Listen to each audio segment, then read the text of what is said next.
Welcome back to another Growing in Grace podcast.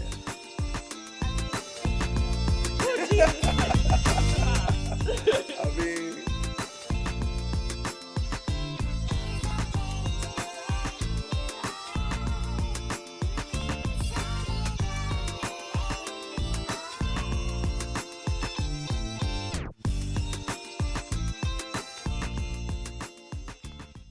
welcome to another Growing in Grace podcast. We're glad that you're with us today. We'd like for you to like, share, and subscribe to these podcasts. Let your family, your friends, if you have an enemy and you want to grow in grace, let them know about this podcast as well.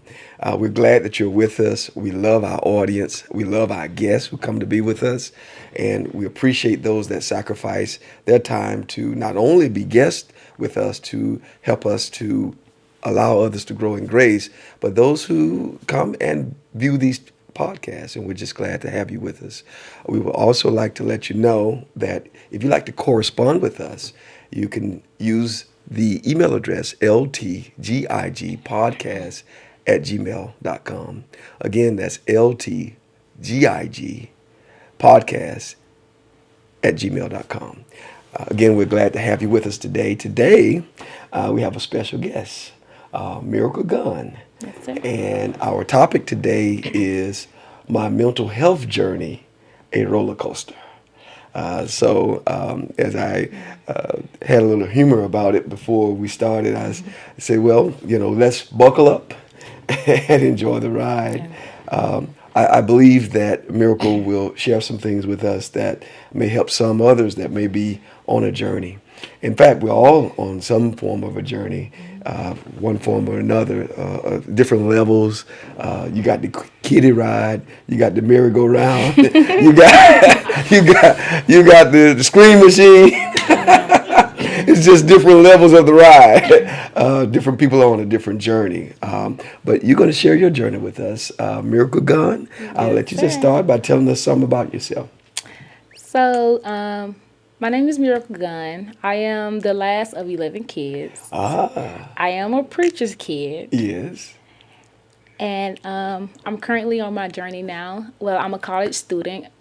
I should be graduating. Well, I will be graduating soon in the fall. Mm-hmm. And I'm kind of like newly converted over to Christ. Yes. So I'm kind of still figuring everything out right now. Yes, very good. So you're in what year of school? 2025. Oh, 2024. Sorry. Oh, you're graduating in 24? Yes, the fall. In the fall. Yes, Okay, sir. very good, very good. And tell me a little bit about your journey. Over the past 4 years, you feel like you've been on a roller coaster. Yes, Have you been on a real roller coaster? I have several. So, Why do you relate your mental health journey like a roller coaster? Tell us the similarities between your mental health journey and the roller coaster. so the similarity of it is just like this season of my life, I'll be perfectly fine. I'm ready to accomplish anything. I'm ready to go. And then the other season, just like I be down here. I go down here and I stay there for a while, then I shoot back up. Okay. So it's kind of like a roller coaster, honestly. Yes. All right. So tell me about the beginning of your journey. So the beginning of my journey, I was 19 years old. I'm 23 now. Mm-hmm. I was 19, and it was the beginning of the pandemic. Mm-hmm. So when the pandemic hit, we had a lot of time on our hands, and I actually experienced my first round of church hurt, if that makes sense. Mm-hmm. And when you have faith and confidence in people and things doesn't work out accordingly to, how you expect things to work out, it's hurtful. Mm-hmm. So with that, I developed like depression. Mm-hmm. Just trying to go through the stage of depression. And with 2020 going on, I started to develop anxiety. Mm-hmm. And that was a roller coaster as well, because at this point, my feelings were hurt, I was depressed, and I had anxiety all at the same time. Mm-hmm. And I dealt with that all the way up until April of last year. of 2023. My life was a roller coaster. In the meantime, me dealing with all that, I lost family members, so dealing with grief as well. And the only thing I could do were, instead of me, you know, doing the things I knew to do what was right, I kind of used that church hurt as an excuse to escape doing the right thing. So I kind of turned into alcohol at a very young age. Well, like 19. I wasn't even old enough to be doing that. Yes. But I used that to cope with my problems. And honestly, it was so bad to the point where I could be intoxicated and nobody would have never known unless I said something or they seen me drinking. So So instead you of was functioning. I was functioning fine. So I kind of used alcohol as a cope to deal with it. But then when I realized, when I woke up the next day or I came down off of the high, as I would say, I still had to deal with the problem. Yes. So the ways of me like coping with that, honestly, I knew that I needed help and I knew only God could help me. So I really just had to just turn to him and like, you got to deliver me from it. Like, honestly, I had tried everything else. I tried like a suicide attempt. That didn't fall through. Luckily, I never went to a mental institution. So I think that was a plus because we were able to actually see like what help and what like don't help outside of the medical, things. So, yeah. Okay. So around this time is when the pandemic hit. Did the pandemic impact your mental health with the way that everybody was treating everybody? Like Yes. you had to, you couldn't go places and you had to isolate and those type of things. Did that impact your mental health, you feel like? Yes, it did. So I was always the one that was always doing things. I was always going out to movies, bowling alley, everything like that. I love to shop. I love to be around family. I love to be out. I Yes. wasn't like the homebody. So when the pandemic happened, it was kind of like, you can't go here. You can't be around these certain people. You can only be with your household. So that took a mental state of just being in the house. And it was like all that I knew was to be out and serve and, do everything that's super fun, be out with friends and stuff like that. So when that happened, it was just like, what am I going to do now? So, yeah. Yeah. So you were experiencing some hurt in another part of your life, and then you couldn't socialize and do the things that you normally would do to cope with disappointment and things like that. And so you said you turned to some substance. Yes. And the substance was, why did you turn to the alcohol? What was the purpose of the alcohol? I don't know. I don't think that it was intentional to do it. I think what ended up happening is I ended up getting connected with the wrong set of friends. And I was doing stuff because they was doing it. And you So call I- them, they were the friends? They were friends. Well, they're social or the company. Let me say the company. Okay. So with the company, I kind of like kept the wrong. So it was just like I haven't been a bad girl. I never been that bad type of child. Yes. And I was in the church at the time, and I held a position in the church. So I had a lot of respect for myself not to do any and everything. Yes. But like when I experienced church hurt, I'm just like, well, if y'all don't care about me, who do? So I kind of turned my back on the whole church thing, and then I'm just like, so if I was thinking in my mind where if I could attend church and really do good and still experience it from people that I don't think that should do things, if I would say. And I'm just like, I might as well just go in the world and live my best life. So that's when or worse life. Yeah. Go in the world and just, live it up. So I ended up getting caught up around the wrong company that wasn't a very good, example for me. Yes. And at that point, I'm like, oh, alcohol is lit. So I kind of got into that, and I was like that for years. Yes, yes. And you said it became like an escape for you. Yeah. Of It course. became like an escape. So the feelings that you had, you were trying to escape those feelings. Yes. At a certain point, the alcohol began to It help you kicked- to escape and give you an alternate reality Yep. or a alternate a space of living where you could live in a different world for Yes. a period of time. Just a little small amount of time. And not think about what's hurting you or feel that hurt. Yep. But how long would it last? How long would that last? That alternate inner universe that you were living in. From the time, let me say this. From the time that you start like drinking alcohol, you can feel good for like 6-7 hours. So in the meantime, if you just constantly taking shots or drinking throughout the day, is you gonna forever feel like that the whole day. Like you gonna feel numb, and that's what I was doing. I was drinking to become a numb person. Yes. Yes. And the thing I sometimes that's what people do. They're trying to escape. Yeah, But your problems, where did they go? they was still there. They were right there. They were still there. When I realized that they were still there, I'm like, "Yep, this not working. So I gotta turn to something else." Yes, yes. So what helped you to realize that the alcohol was not only not helping, but it was hurting you? What helped you to realize that?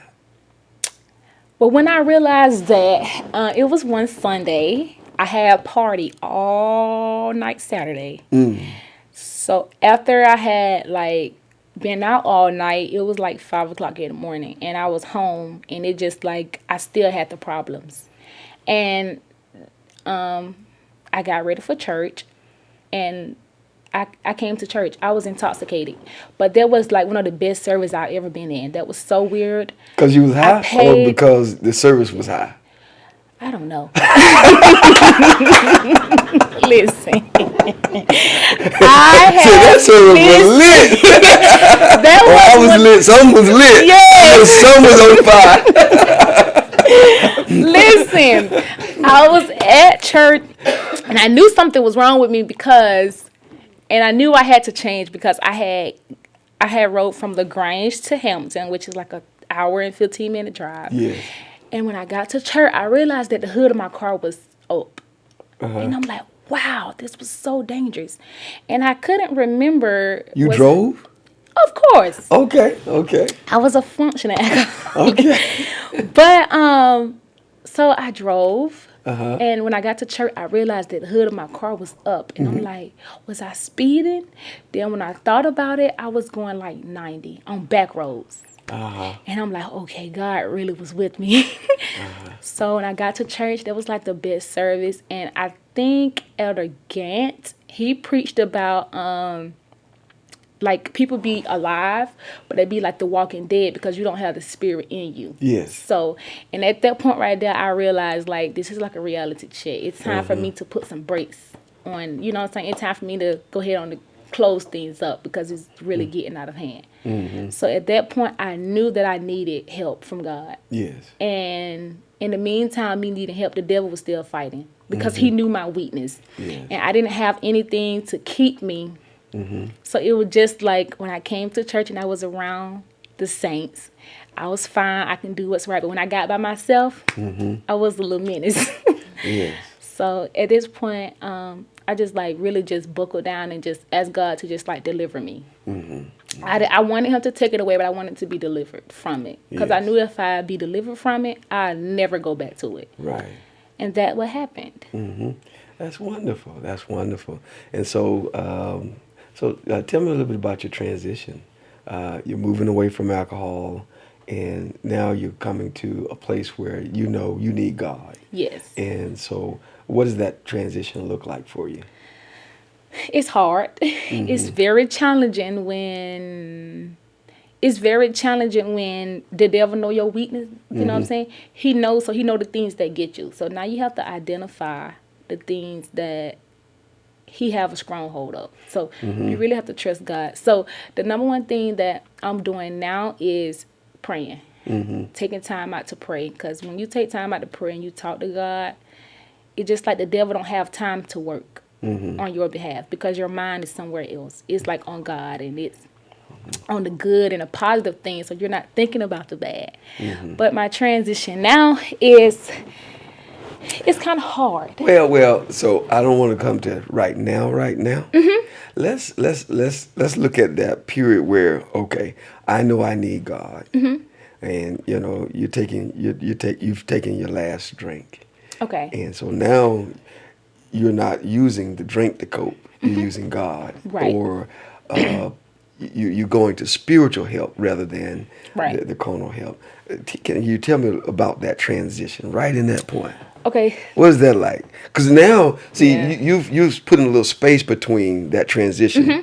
Now you have, but I want to help everybody to see part of the ride where you're first transitioning. And so, Okay. what does that look like? The transition, it was, how should I word this? The transition, it was a good transition. Let me say that part.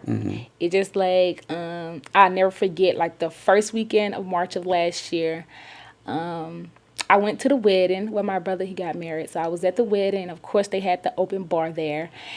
And just about 2 weeks later is when I started to just really realize, like, it's time for me to buckle down. Because I started experiencing some type of health issues to where it was just like something is wrong, but I don't know. And at this point, and remind you, I was still in a mental state as well. Yes. So I And tried. your mental state was anxiety and depression. Yes. Yes. So just imagine just being in that state, and then it's literally nothing else to do. And I remember like getting a big bottle of Tylenol, and just like 2 weeks after that. So 2 weeks after the wedding, I remember getting like a big bottle of Tylenol, and I had like a whole handful. So I'm like, God, if you're real, you would not allow me to take these pills. So I don't know what kind of transpired within that space, because it was just like I just threw the whole bottle away, and I got up, and it just like, in the meantime, God was still working on me, and he was saying like, just trust me. So it gave me a little hope to trust him. It just like, I done party all I can party. And I have done all that I can do. I done went to mom, I done went to daddy, I done talked to several people from the outside and the inside of church, and nothing is helping. And I realized I was at the bottom of the pit. And I also realized God also made the bottom of the pit. So I had to trust him, and I just took a leap of faith. And I've been good to go ever since on the alcohol. Yes, very good. So what was your leap? How did you take that leap? It was just like, I'm just gonna try it. Well, Just try it. Try living without it? Yes. Like Yes. try, like I say, I was just gonna trust God. Let me say Yes, that. Like yes. just let me take a step and trust God. Let's see, is it actually a real thing? Yes. Because at that point, I was still kind of making excuses on why I wasn't in church or why I wasn't trying to do what's right. I kept trying to like find a reason not Yes. to do the right thing or to believe God or just be in the church. Yes. Yes. So the trusting God is to, okay, let me start attending regularly. Yes. Let me start praying regularly. Yes. Let me start doing what I know I'm supposed to do. Yes. According to what the scripture says, and obeying, trust Yep. by obeying God. Yes. Rather than my own whims and how I feel and what I want to do. Yes. And I know it ain't the right thing. Yep. So that's what happened. I end up last year in March. I end up changing over like my church home. Yes. So the church that I attend now, that's the church that I started going into. I started attending Sunday school, Yes. which I never done before. See? So I was really excited about learning more about God and stuff. I Yes. started attending Bible study, Yes. and I started attending regular church services. And in between, different podcasts and different, virtual services and stuff, I was attending that. So I kind of kept myself busy in the moment of the spiritual side, because I knew I was weak, and I knew that I really need something to build me up. Yes. Yes. So that's why I took that leap of faith, and God, like, he delivered me. Yes. Yeah, honestly. That's good. That's good. Let me ask you about your friends, because you had some friends that helped you to start drinking. Yes, Did you have some friends that helped you to stop? I did. I Okay. had a great support system. I could say that part. I really had a good group of friends that they were already on this side. Like they was already in On church. the Lord's side. Yes, and they were young. Yes. Honestly, they wasn't old You at mean all. some young saints? Some young ones. Okay. So I had a really good support system. That don't drink, That didn't drink, didn't party. they don't smoke. None of that. Really? Don't go to the hookah shop? None. Oh. From my understanding. Okay. They on the Lord's side and they running. Good, wonderful. I believe that. So, By the yeah. way, I was just asking. Yeah. So it just like when I realized that I couldn't please the bad friends, and it was just like nothing was never enough. And then when I told them like, hey guys, I'm getting baptized or I'm bettering myself and I no longer drink and stuff, it was just like, well, we don't want nothing to do with you. Really? So it was kind of like you're not a part of us. I see. And I didn't feel no type of way. I didn't feel no type of way. And I just kind of like removed myself from that crowd. Yes. So I started hanging around the good kids. If you want to make, if that makes sense. I started hanging around the good people. Yes. And that was very encouraging. Yes, because that's one of the things I try to really motivate people. Your environment. It matters. It really matters. Yes. It matters what environment you're in. That dictates how you're going to grow. Yes. Even a natural plant sometimes has to be repotted. Yes. And so that's what you had to do. You had to be repotted and replanted in the right soil, in the right environment, with the right and appropriate friends. Yep. And let some of them you don't have to let go. They'll just you let have you to go. separate yourself. But some of them they'll let you go. Oh, yeah. When you True change, enough. you stop drinking, you stop partying, and you lame, Yep. they just let you go. You don't have to turn them down. They begin to turn you down Yep. because they don't want to do what you're trying to do. And so that's very good, very good. I tell them, I said, I highly recommend people to get them a good set of friends that don't mind praying. Yes. Because if I call them, be like, this how I'm feeling, they be like, yep, we praying, let's go to prayer. Yeah. So your surrounding really, like your environment matters. On your spiritual journey, it matters. Because you're going to need that help. You're going to need that support. You're going to need that push along the way. Because sometimes, you will get kind of like discouraged, like, am I doing enough? Like, what am I doing? Am I doing a good job? But that group going to tell you every single time, like, keep running. Let's go. Speed up. Yeah. Or hold you accountable. Definitely. Tell you the truth. See, sometimes people think a friend is somebody that'll just tell them what they want to hear. That's not a friend. It's not. It's not. A true friend will tell you the truth. Definitely. And that's what you need more than anything. So you come to this point where you wanted to change your life. You started changing, and so how has the change in your life to Christ and coming to God, how has that helped your mind and on your mental journey? I'm learning to trust Him, Yes. and it really have been a change. Let me say that part. The people who knew me, say the first part of 2020 all the way up until last year, they be like, "Girl, I was praying so hard for you," and they was just saying like, it feels good going to sleep at night knowing you're okay. So at that point right there, I knew I was probably in pretty bad shape. If for people to say that, I probably kept them worried. Yes. But the change has been amazing. Of course, the devil know what triggers you. Yes. The devil know how to get you. And let me say, up until now, I think when the devil realized he couldn't get me, because I was strong enough to fight back. Then he started attacking the people I love the most. Yes. So they kind of, when you really love somebody and they going through something, it'd be like, God, come on now. So, and then when he realized that I wouldn't move or shake with the people that I love the most, then he started to attack my health. Yes. Yes. So tell me a little bit about that. Tell us a little bit about how he began to attack your health. So the last of October, I ended up getting sick out of nowhere. I remember going to like 8 different doctors in 1 week. Nobody could find out what was wrong. Like, it was like no answers at all. So I went from October to January, and I was just from doctor to doctor.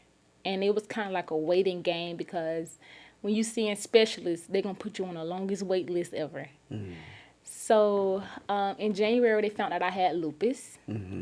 So that has kind of been like a journey itself, just trying to deal with things and cope and trust God. And then, once that you deal with things, it's kind of like you're very vulnerable. Yes. And especially when you're dealing with like chronic illness, it will take a mental toll on you, because you have to respect the doctor's opinions, but you also have to trust God as well. Yes. And that was kind of challenging. And then you go into different doctors and they basically telling you like your health is declining. Like it's about time for you to start making preparations and little stuff like that. Preparations for what? I don't know. Because I'm just like, listen now, I did not agree with it. I didn't. I respect their opinion. Yes. Because I know they have several years of experience with different patients. So they know what they're talking about. But it's just like, I can't believe this. I can't accept this. Can you tell us what lupus is? Lupus is an autoimmune disease. Yes. And it attack your body can't tell the difference between the good cells in your body and the bad cells. And it attack everything. So, and it could affect major organs like your liver, your kidneys, your heart, your eyesight. It could affect a lot that you really need. So that's what that is. I see. And so they're telling you to make arrangements. Because my health had started declining. Yes. And they were saying that they knew of that my kidneys and my liver was being affected by it. So they were basically saying, like, your health is declining, like you're going down here. So I suggest you to live your best life while you can and you're able. So I didn't accept it. Yes. I respect their opinions. I did. Yes. I respected their opinions, but I also trust God as well. Yes. So how are you coping now? How are you coping now with? I really just turned it over to God, honestly. Yes. And I stopped thinking about it. I stopped worried about it. I got prayer. And and the things that I'm trying to get over now is, if you're going to pray about it, why worry about it? So I turned it over to God, and then I went back to the doctor. This was back in April. I went back to the doctor in May. And in June, and they was like, we can't find nothing wrong with you. You have everything is good. And I'm like, I knew. Well, I knew if I turned it over to God, it was going to work out. I'm just going to tell y'all something. I ain't make no arrangements. Oh, definitely. I'm living. I plan to live. I tell you what my arrangements are. My arrangements is to live.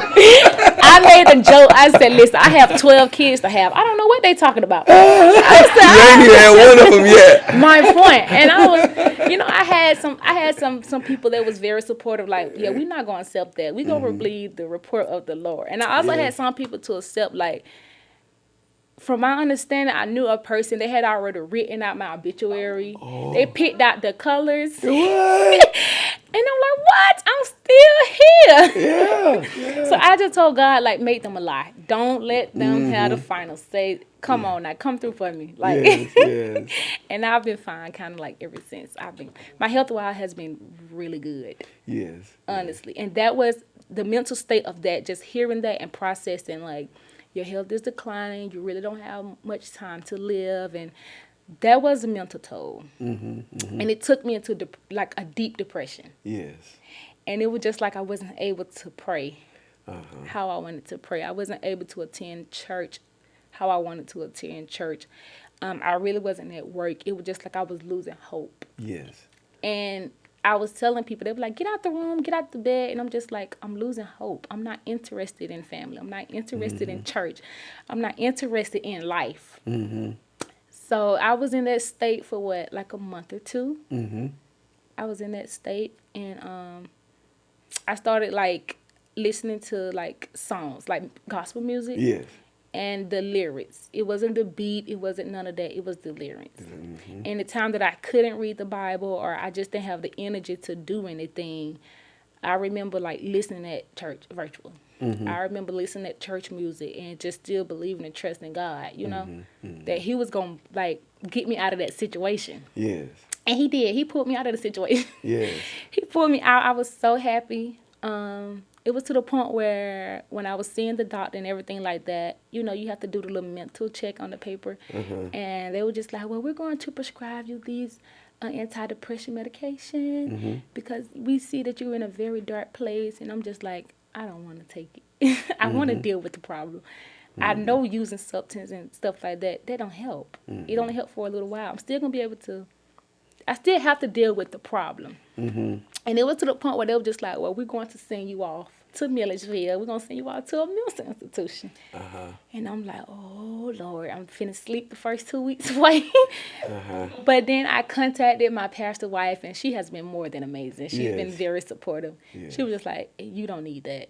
Don't take no medicine they give you." And she said, "See, could you do therapy outside? Let's try this first." Yes. So we ended up trying therapy, and I tried therapy for 2 weeks, and it was good. It really made me do a reality check on where my journey at. Yes. So I did the therapy, and I didn't go to the mental institution. Yes. Did you have to take anything? I didn't take it. Yes. Because I didn't want to, because I have been around people that have took the medicine, and it make them be a totally different person, and they never be the same. And I love myself, and I don't think I need medicine to be able to function through life. So I didn't take the medicine that they gave me, and I let them know I didn't take it. Yes. They kept promising me, like, you still gonna feel like yourself. I couldn't risk it. Because some of that medicine, you be on it for the rest of your life. Yeah. And so you felt like you needed more of a way of processing and maybe a better way of thinking about things. Yes, definitely. And which is what therapy can help you to do. It can help you to think about things in a way that you were not already thinking about it. And the reason why you sometimes have the depression is because of the way that you're thinking. Yes. And your thinking is taking you into dark places in a deep place, and the thoughts are often negative. Yes. And often the worst that you can think of. Oh, that's what you definitely. think of in a loop. Yeah. And that just takes you to a bad place. Yes. And the other thing is, it seems as though oftentimes people in a depression, they do the thing that's opposite of what they should do to come out of it. Yes. Because when you're in that state, you think that I need to get away from everybody. Definitely. And you don't want to be around nobody. You want to go to a dark place, a dark room. Yeah. Not just a dark place in your mind or in your. Be alone. But you want to be alone. You don't want no light coming in. You Yes. just want to sleep and isolate yourself. Definitely. Which is actually the opposite of what you should do Most in order to come definitely, out. yes. And so you need sometimes somebody to help you to reset your thinking and put your thinking in the right place. And that's what you receive. Yes. Yes. So I received that. Not only that is, I kind of like isolated myself. Yes. Let me say the past 6 months. Yes. I isolated myself. I'm getting out the closet now. I'm Okay. coming out right You're now. coming out. Okay. I isolated myself, and I separated myself from everybody. I separated myself from family, friends, church. I just kind of like, it's no purpose. I didn't know my purpose. So it was just like I was kind of confused and frustrated, and I was at the crossroad, and instead of me like going forward and still doing the things that I do every day, I didn't do that no more. Yes. So I kind of isolated myself, and a situation had occurred, and it was really with like 1 or 2 people. And it was just like I judged a whole bunch Off of 2 people. Yeah. Yeah. And it wasn't fair. It wasn't. It was to the point where I separated myself because I no longer wanted anything to do with life no more. And not only life it was just like I didn't want nothing to do with my job, my family. I didn't want nothing to do with church. And it was just like I looked at everybody as being the hypocrites.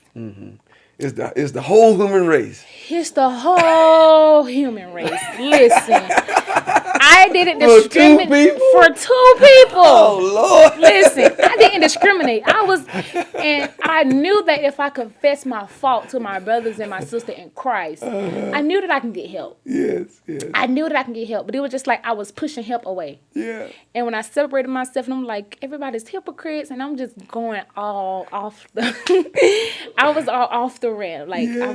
I was really, really, really in a dark place, and I was speaking from the point of hurt, Yeah. and that's not always good. No, it's not good. So it was just like I separated myself, and it was like I isolated myself.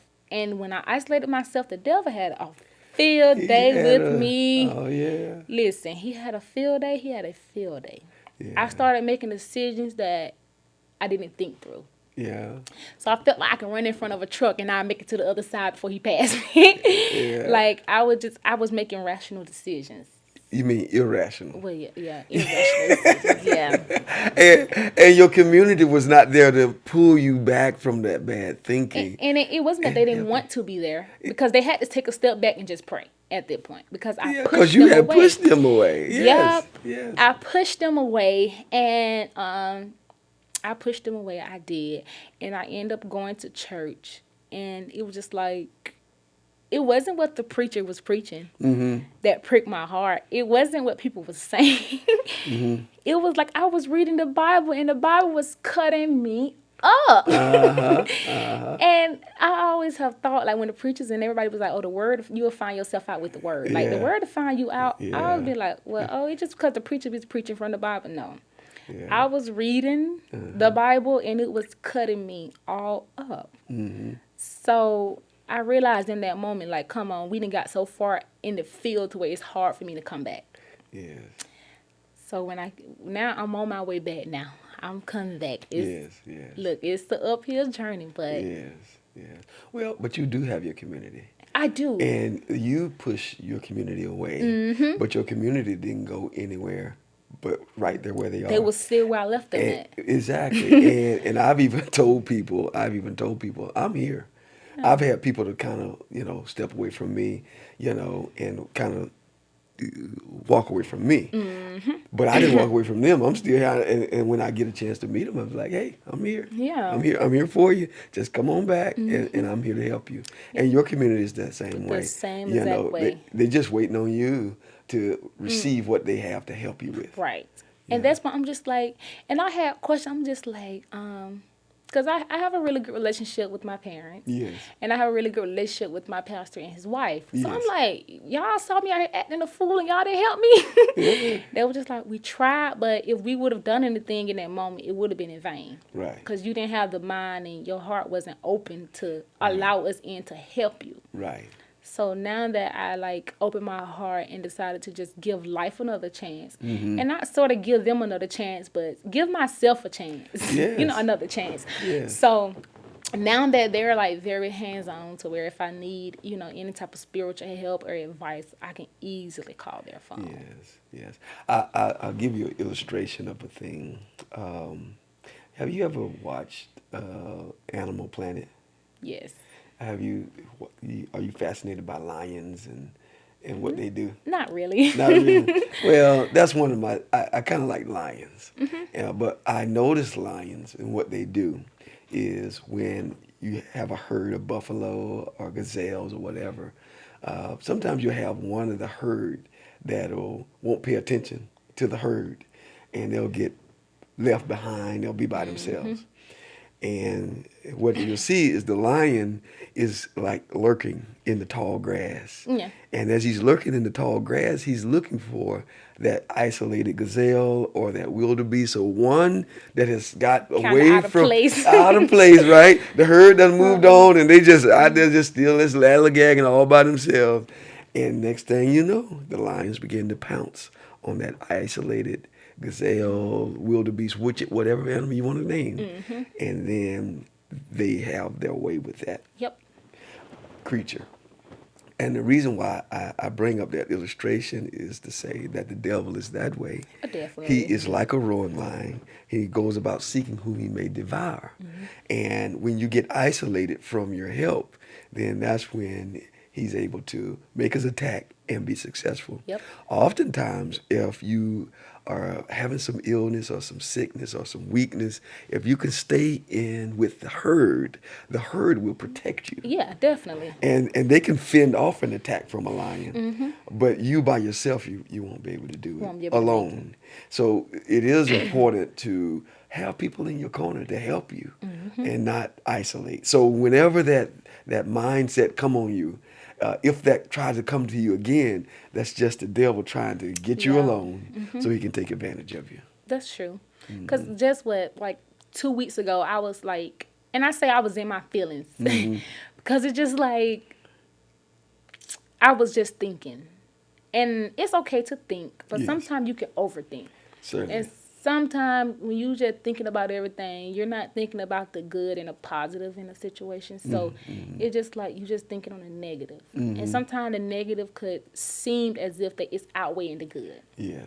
So I just realized like it's okay for you to think of things, but when you just going too deep in a rabbit hole, turn around, go back. Like come on, like just turn around and go back, because it's just like that's how the devil get you. Right. He first attacked the mind, and he make you feel like you're not enough or you're not doing enough. Yes. And it kind of like discourage you, like you kind of be discouraged. And then when you start comparing yourself to other people Oh my God. and their journey, and they be Yes. like, I'm nowhere near them, but they have more years than you. They've been on Yes. this journey way longer. Yes. And we may be on the same journey, but we on different paths. Yes. Yes. And our purpose are different. Yes. Okay? So it just like when the devil started to like bring things like that to your mind, just rebuke him. Like if you can just get you a good hymn, or you can simply just think about the good, that God has done for you, and this, like that, I think you'll be all right.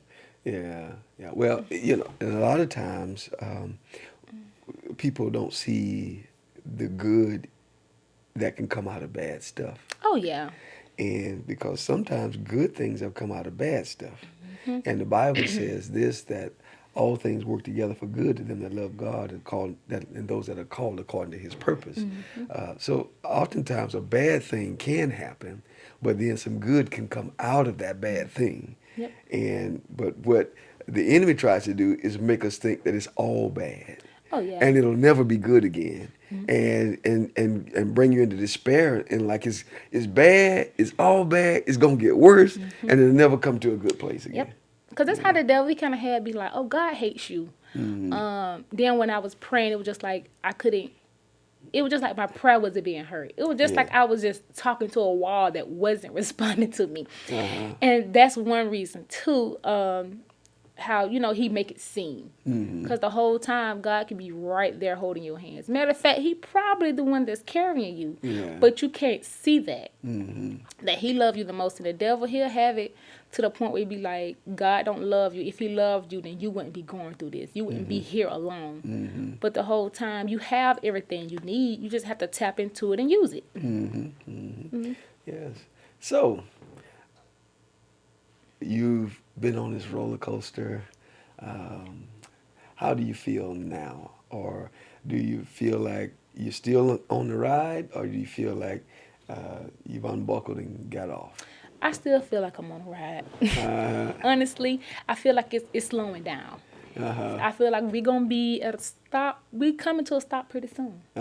That's how I feel. I have faith in God to know that I'm not going to be, this is not me. You know what I'm saying? I know it's not me. Yes. So right now, I feel just like I'm coming out. Yes. I'm coming out. And I feel like my way out is to walk closer to God every day. Yes. Like die daily. Yeah. You can't be on this journey and have it your way.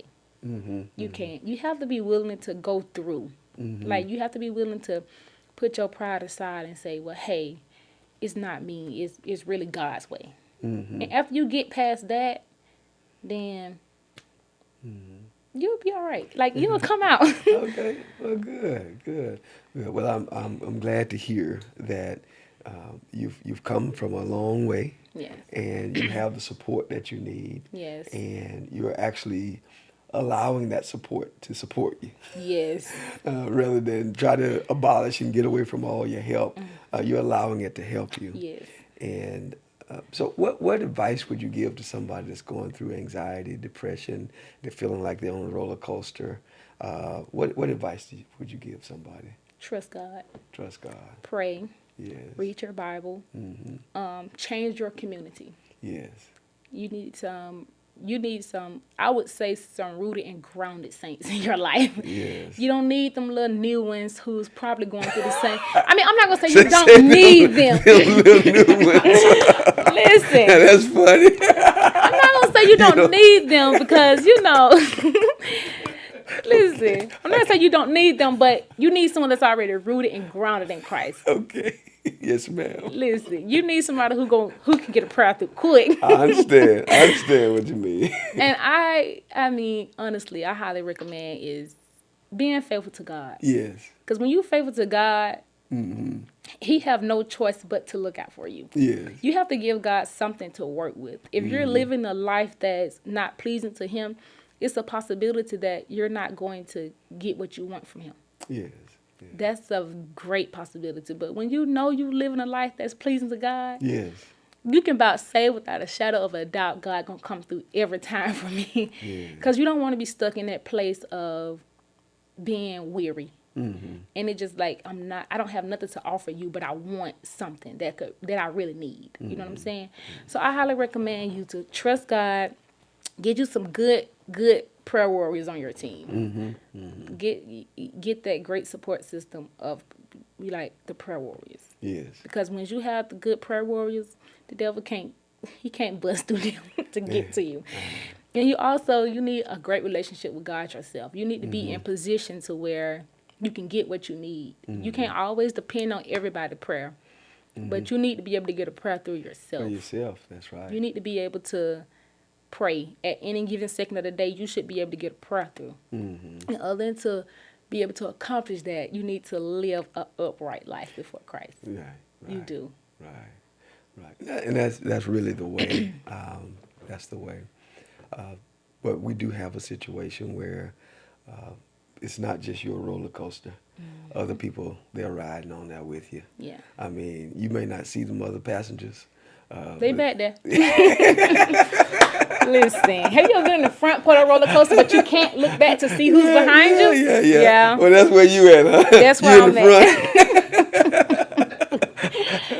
But the problem is that it's not just you. No. It's not just you. The devil make it seem like you're alone, though. Yes.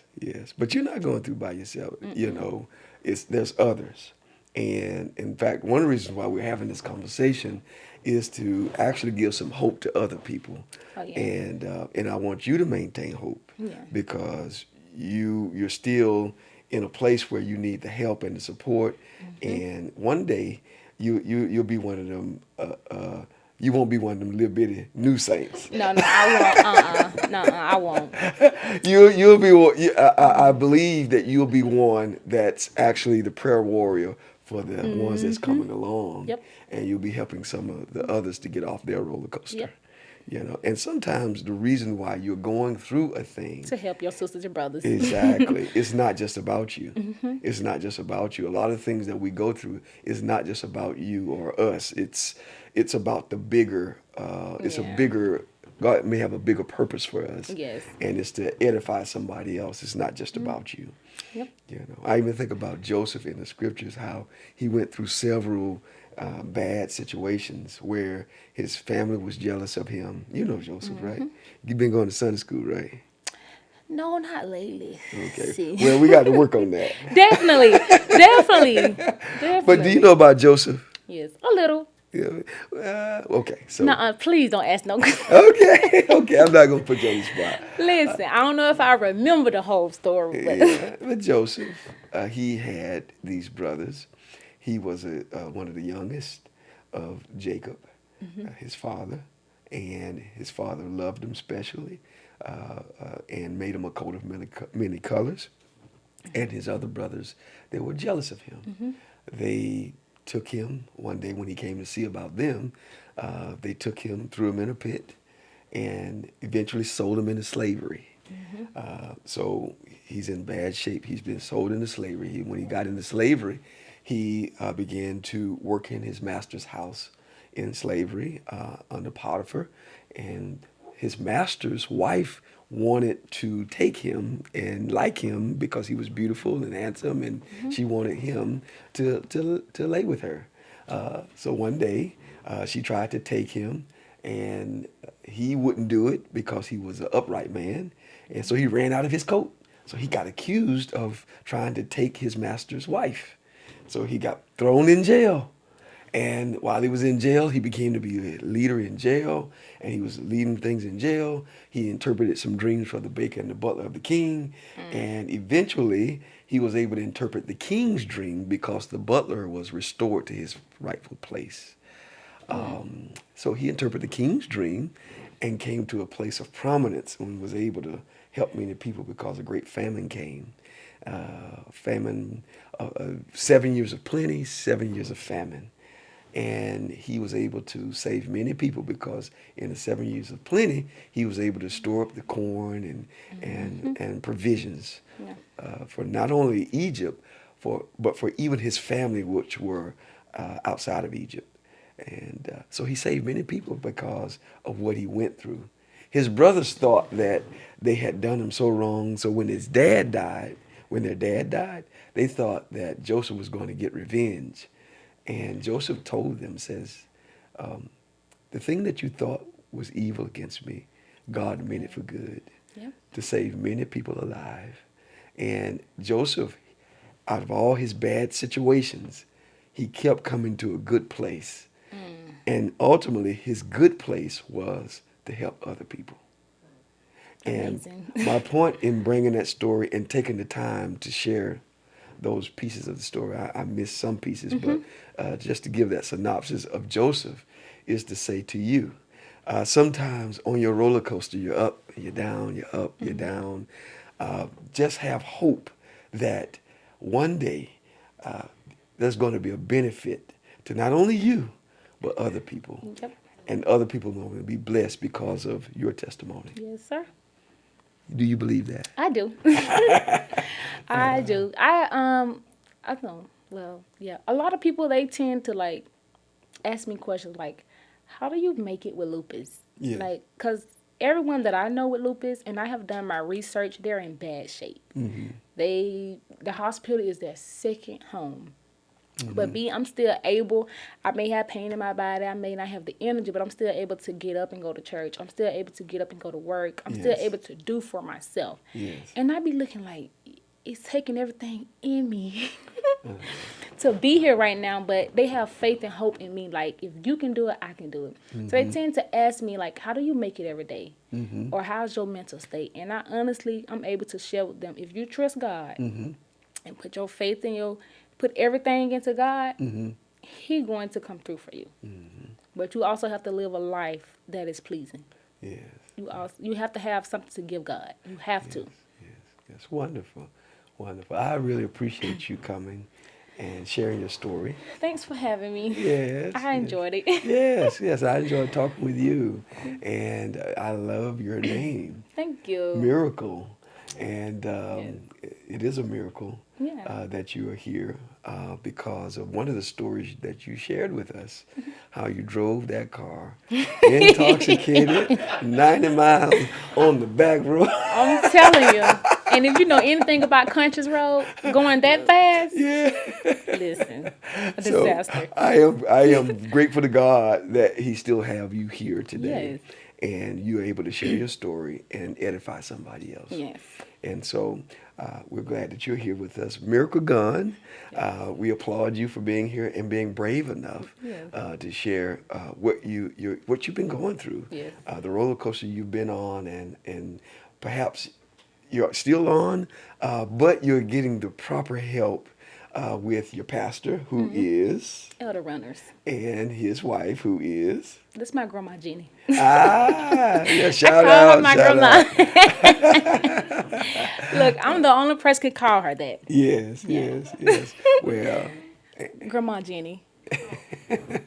so very good. I wanted you to give them a shout out, for being part of your support system. Yes. And we appreciate that you have that. Yeah. And God is so good. And others that are out there listening to this podcast about Miracle Gunn's mental journey, Yes. a roller coaster.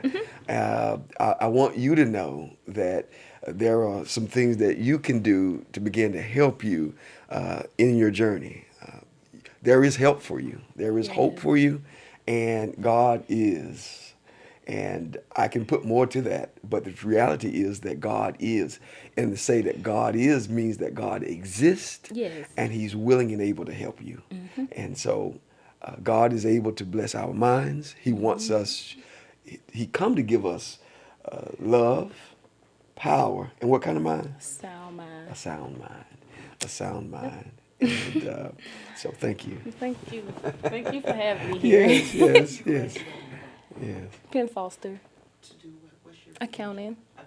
Accounting. So you're graduating to do accounting. Yes, sir. Okay, I have that. I did that. Really? Yes. Didn't work a day in accounting, but I have the degree.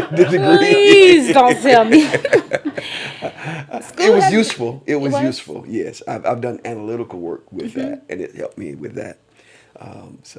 But I am so happy for you.